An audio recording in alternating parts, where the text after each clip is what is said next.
So how did Bill end up in Payday DLC? Well, that was me. I'm a big fan of that. If you've seen the Left 4 Dead characters and a whole bunch of stuff, is because I was just like, let's just give them away. Let's just put them in other things. Because to me, that's funny. It's a cool crossover, and I think the fans like it. And it's just interesting to see what people do. Now, for this case in particular, that was Ulf, who ran Payday and Payday 2. He's a good friend. He now runs 10 Chambers and is doing GTFO in their new game. But so if you wanted to crossover, I'm like, yeah, sure, let's do it. Let's do it. And, did that with all the other crossovers as well. I was always a big proponent of it. And like, how can we make this as easy as possible to do? And then, we did some of the Resident Evil stuff back into Left 4 Dead, because I'm like, again, like, let's see if we can do this with a company that's normally really protective of their IP.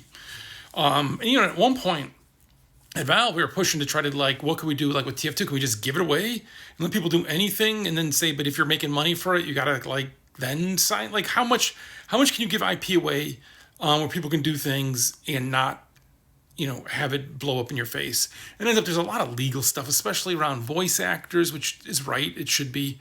And some other stuff around there, and some of the art. Like, it's just, it's a tangled mess. It's the same with the Anacrusis. Like, if anybody ever wanted to take, we actually did one little crossover.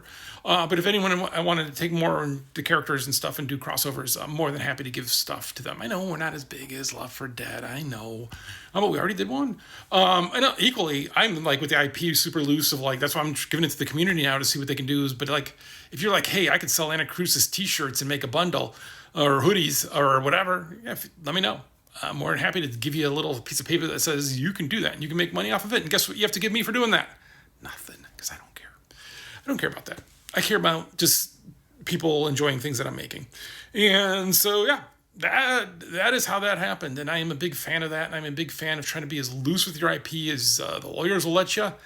And then just seeing what happens. I mean, take a look at all the stuff TF2 did, bringing it in, right? So putting it back out in that world, I was always a big fan of that and did a lot of work on that and a lot of talk. And it's funny is because a lot of it goes nowhere. There's a lot of TV shows. One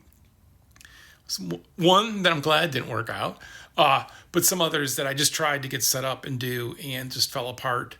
And the lawyers would always be like, you're wasting your time. And I'm like, yeah, but, we'll see. I don't know.